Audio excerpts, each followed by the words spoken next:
when you recorded All Killer No Filler, did you have any idea how huge that album was about to become? No, no, definitely not. No, really, it was a huge surprise. Why is that? Because it's a great album. Well, I don't know. I mean, I didn't really. I think maybe we're just too young to really think about success and anything. We just were making a record and we're having a good time. And I knew once I wrote Fat Lip that something was better about that song than anything else on the record. Mm-hmm. I knew that. I felt like that was a pretty strong song, but it was the very last song that I wrote for the record. So the whole record was recorded and finished, and then I came up with Fat Lip at the very last second. So, once Fat Lip was done and recorded and it was the last thing, I definitely felt good about it, and I knew I wanted it to be the first single. I didn't know what it was going to do, though. And why did you add Fat Lip at the last minute? Because of the record company told you or something like that? No, not at all. The record company was ready to put the record out. They were totally fine with it. And the first single was supposed to be In Too Deep. That was the one that they were really excited about. Mm-hmm, mm-hmm. And I had been working on Fat Lip for a while, but it just wasn't finished. And then finally one day it just clicked. I had it finished, and I knew instantly that was the song I wanted for the first single. And that I was worried that the label wasn't going to want to put it on the record. But as soon as they heard it, they thought it was great too. That was a very good call from you.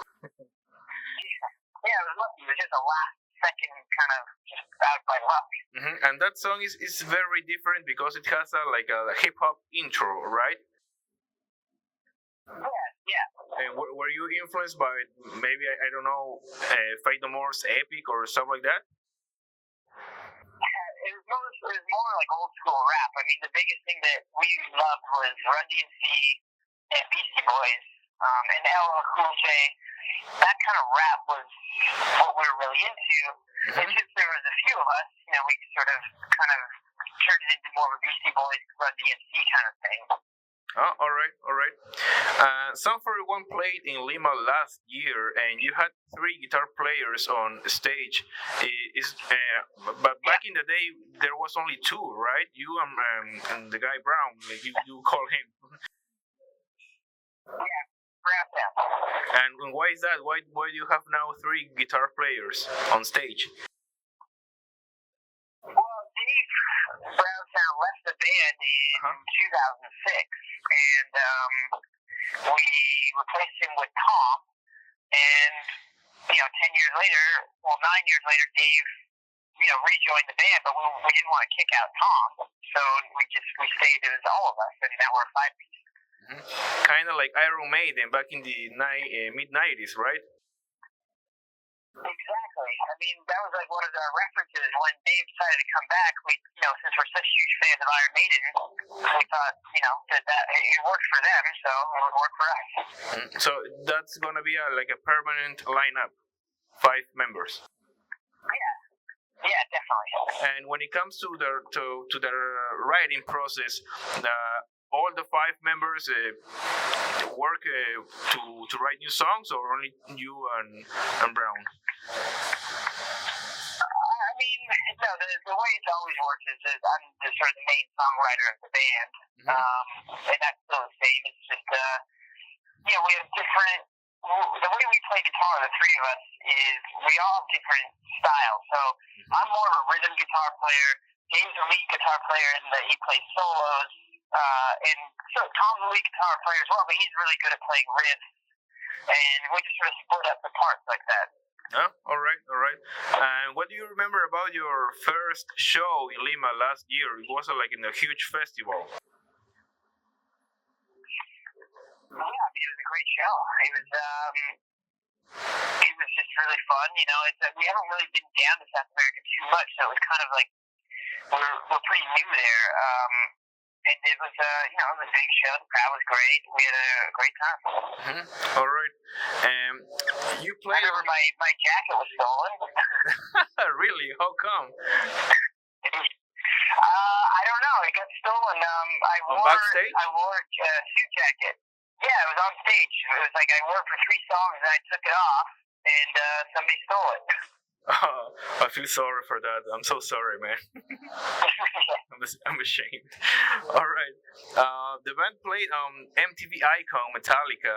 Do you guys consider yourself big Metallica fans too? We're huge Metallica fans, which is why we did that. We've always been fans of Metallica, and it was really fun to be part of that. And that was actually the first time we got to meet Metallica. Oh, nice. And they were really cool. It was awesome, yeah. And which one? They have a record coming out, I think, in like 2 days. Yeah, did you hear the singles? I heard the new song, yeah, it sounds great. Mm-hmm. I'm excited for the album. All right, and which one is your favorite album overall? A favorite album of Metallica? Or just in general? Metallica. Well, I would go with Master Puppets. All right. I mean, it's probably the obvious one, but it's definitely the best one in my opinion. I mean, a lot of them are great. All right. And what about Slayer? Because Kerry King appears in a video of the band, right? The empty Spider-Man soundtrack. Yeah. I mean, how come Kerry King came down and played with you? What's that?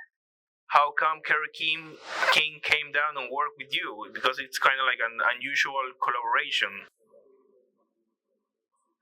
Yeah, I mean, we asked him and he was into it, you know. It was just as simple as that. We'd met him before, and we asked him if he would be interested, and it worked out. All right, so I suppose you guys are huge Slayer fans as well. Yeah, we've been fans of Slayer. We cover Rain and Blood. All right. If you like this interview, please give me a thumbs up, leave a comment, and share the video with all your friends. Also, very important, please don't forget to subscribe and hit the bell.